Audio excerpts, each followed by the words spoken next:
Americans are having trouble paying their bills and saving money, even if they are not living in extreme poverty. Low-income Americans are increasingly showing signs of escalating financial strain, like falling behind on rent and struggling to buy food. Even some with six-figure incomes are struggling to feed their families. The majority of Americans don't make enough money to cover some of the basic costs of living, like healthcare and rent.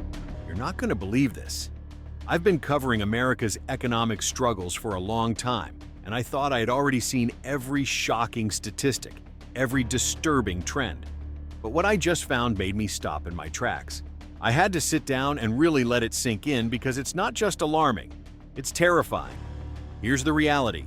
Almost 40% of hourly workers in America say that if they could simply live paycheck to paycheck without falling deeper into debt, that would be progress for them. Think about that for a second. Not saving for retirement, not building wealth, not even having an emergency cushion.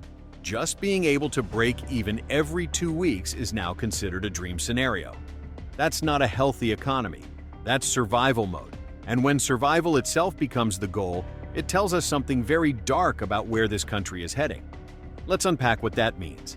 If nearly 40% of hourly workers say breaking even is progress, it means millions of Americans are already underwater. They're using credit cards, payday loans, buy now, pay later apps, personal loans, even borrowing from family or friends just to make it to the next payday. Debt has become their oxygen, and now surviving without sinking deeper is the best-case scenario. That is not how things are supposed to be in the richest country on earth. But when you look at the costs of everyday life, you see why it's happening. Walk into a grocery store today and you'll feel it immediately. That 120 weekly cart of food is now pushing 180 or even 200.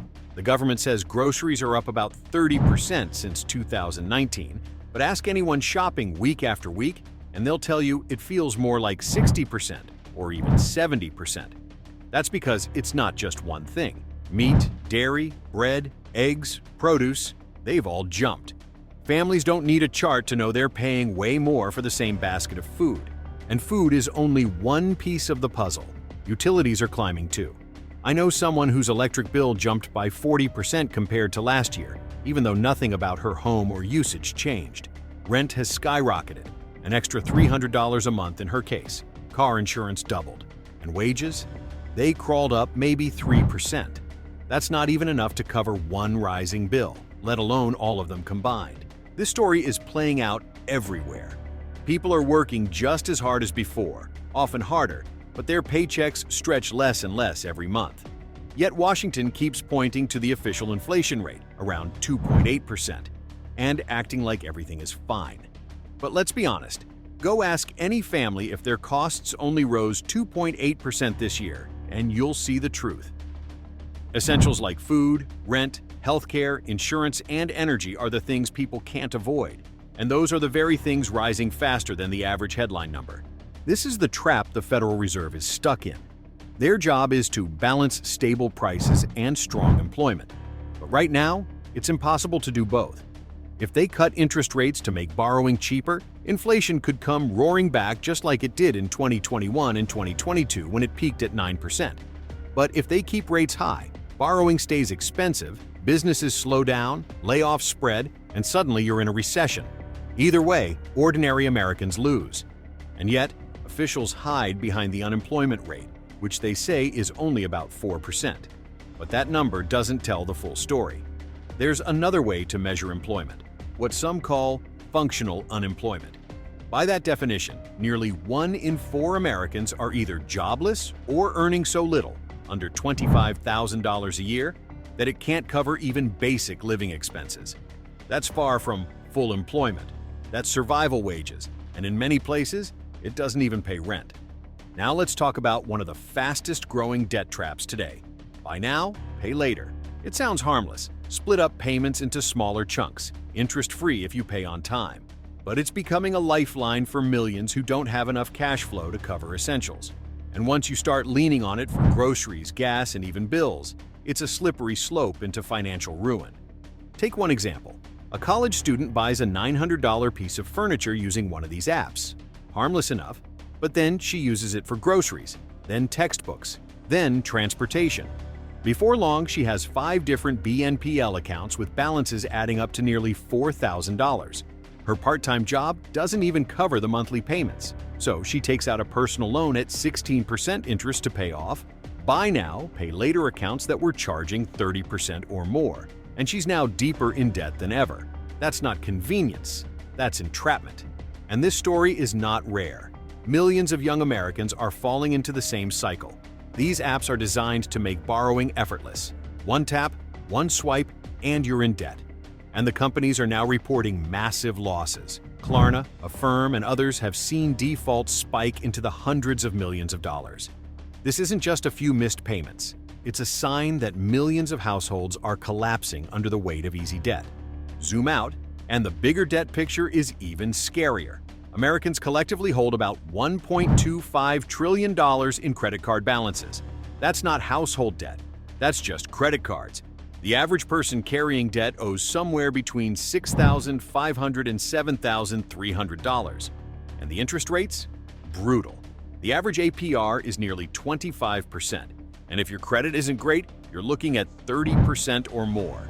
That means every dollar borrowed can cost you a third more to pay back. That's not a lifeline. That's a trap. This is why so many people say living paycheck to paycheck would be an improvement. Because right now, they're not even making it to payday without borrowing against their future. They're treading water with an anchor tied around their waist. Now, let's examine the so-called strong job market. On paper, there are millions of open positions. But here's the dirty secret. A huge portion of those listings are fake. Companies post jobs they never plan to fill. Sometimes they already know who they'll promote internally, but legally they have to post it. Other times they post to give the illusion of growth. Some do it to collect resumes they'll keep on file. So the numbers look strong, but the reality is bleak. I know people who've applied to hundreds of jobs and landed maybe 2 or 3 interviews. Even then, they get ghosted after multiple rounds. No callback, no explanation. And when someone does land a job, the pay is barely higher than before, nowhere near enough to keep pace with the cost of living. So the cycle continues. Rising bills, stagnant wages, growing debt. If this all feels familiar, it's because history has already written this script once before. Back in the 1970s, inflation surged. It cooled for a short time, only to come back stronger. That second wave was more destructive than the first. It took years of recession and painful unemployment to bring it under control. Fast forward to now. We had our first wave in 2021 and 2022 when inflation hit 9%. It cooled to around 3%. But now, it's ticking back up again. If history repeats itself, the second wave could be devastating, and millions of households already stretched thin won't survive it without severe consequences. And here's the uncomfortable truth. This is not about individuals failing to budget. This is systemic. For decades, wages have been stagnant while the costs of housing, healthcare, education, food, and energy have exploded. The American dream used to mean a stable job, a house, maybe savings for the future. Now, middle-class jobs don't even guarantee a middle-class lifestyle. Debt has become the glue holding the system together. And when the debt breaks, so does the illusion of stability. So, what can people do? The hard truth is, you can't control the Fed. You can't control inflation. You can't control the job market. But you can control your own finances. Start by tracking every penny. Most people are shocked when they see where their money really goes. Next, diversify your income. In today's world, one job is never enough. Whether it's freelancing, gig work, or a side hustle, multiple streams of income are survival tools. And finally, attack your debt. Every dollar spent on interest is a dollar stolen from your future security. Credit card balances and BNPL debt should be top priorities to eliminate. Because make no mistake, living paycheck to paycheck should never be considered progress. It's a warning sign that the system itself is broken. And the fact that nearly half of hourly workers feel that way tells us just how deep the crisis really is. Things are likely to get worse before they get better. The cracks are everywhere. Household budgets, corporate balance sheets, government debt, and monetary policy that can't fix both inflation and jobs at the same time. At some point, the bill will come due, and when it does, the fallout will be massive. So if you feel like you're struggling, if you feel like you're drowning while everyone insists the water is calm, you're not alone. millions of Americans are right there with you. The truth is, surviving on borrowed money has become the norm, and that's not sustainable. We're living in a moment where breaking even is a dream, where debt is the lifeline, and where official numbers don't reflect lived reality. That's not stability. That's collapse in slow motion. And unless something changes, unless wages catch up or costs come down, the squeeze on ordinary Americans will only get tighter. And that's why I'll keep digging, keep exposing the truth behind the headlines, and keep telling it to you straight. Because the only way to prepare is to face reality head on. The system isn't going to look out for you. You have to look out for yourself. Stay sharp, stay prepared. And remember this, the storm hasn't passed. It's only just beginning.